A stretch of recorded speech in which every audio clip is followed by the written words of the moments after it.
Hey everybody, today I am going to share with you my favorite childhood treat. This is the recipe my mom used to make, and it's the coffee cake to beat all coffee cakes. I'm obsessed with this. It's so good. It's actually so good. My brother had this as his birthday cake one year. Our family's obsessed with it. It's from the Silver Palette Cookbook, which I'm sure a lot of moms out there have. A lot of your moms probably have it. It was kind of like just one of those cookbooks that, at least for me in my life, I feel like everybody I know like had a copy that belonged to their mother. But it's just one of those recipes that you can't beat. It's fantastic.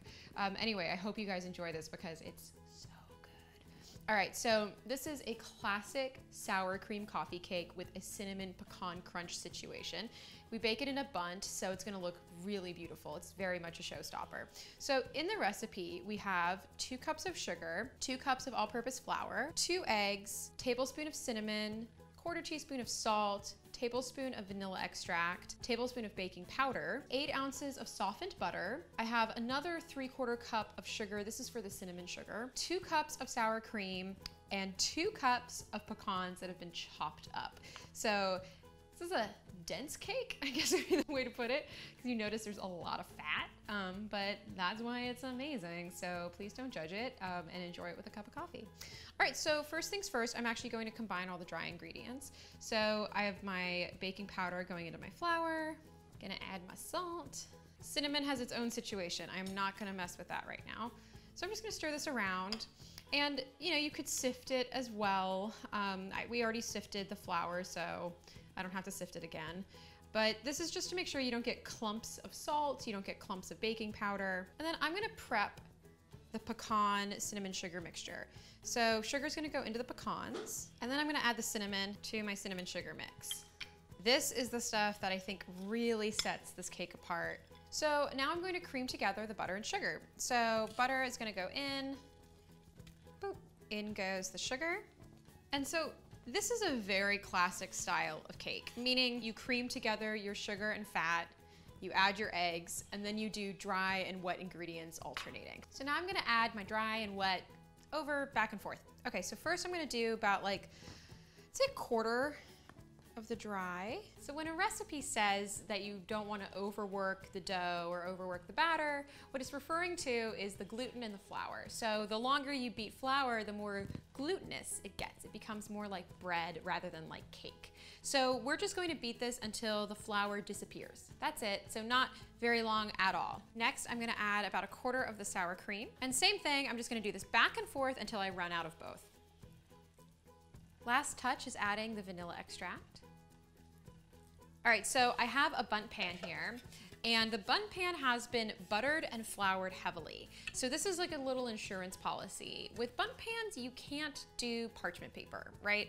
And parchment paper is usually the trick to make sure everything pops out easily. So with bundt cakes, there's always this moment of terror right when you are at the very end and you dump it out and you're like, please don't stick.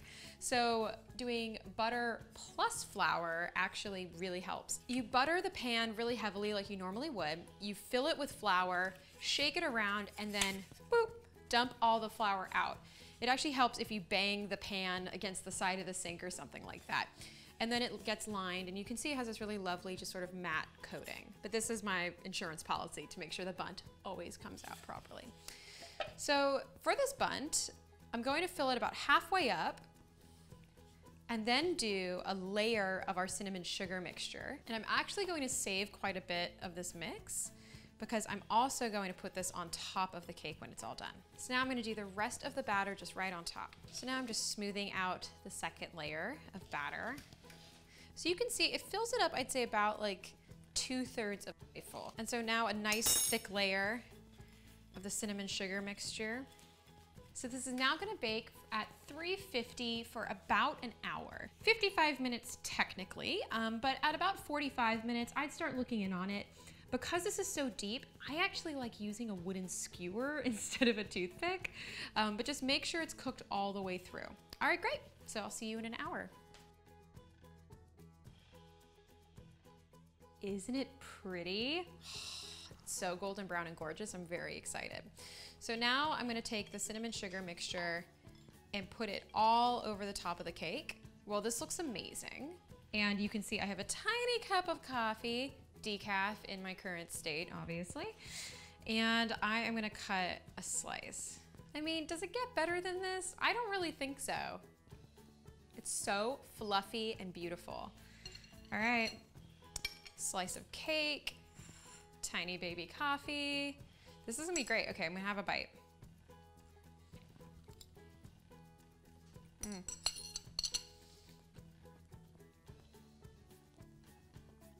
That is just perfect. For the cup of coffee, absolute perfection. Well, I hope you guys enjoyed learning how to make a part of my childhood. This genuinely was the after school cake. My mom would have one of these ready for my sister and I feel like on almost most days. Probably not, I'm exaggerating it in my head, but nostalgia does that. So I just grew up loving this cake and it's one of my favorites. So I'm so happy I got to share it with you guys. Well, thanks so much for watching. Please comment below. I love hearing from you all, and like the video if you like it, and I'll see you later. Bye.